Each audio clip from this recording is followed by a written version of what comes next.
தென் recoil control first நம்ம இதுலேருந்து ஆரம்பிப்போம். நான் அதை அடித்து காமிக்கிறேன்.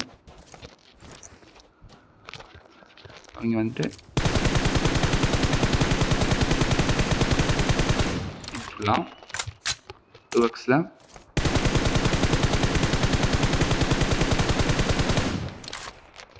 தென் 3xல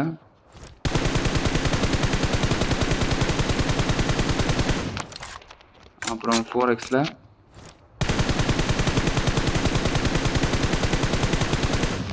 இத்தனைக்கும் நான் படுத்து தான் அடிக்கலை, உட்காந்து க்ரௌச்சில் தான் அடிச்சிட்ருக்கேன்.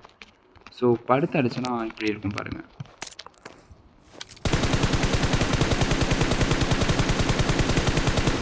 படுத்து அடிச்சா ஸ்டெபிலிட்டி பயங்கரமாக இருக்கும்.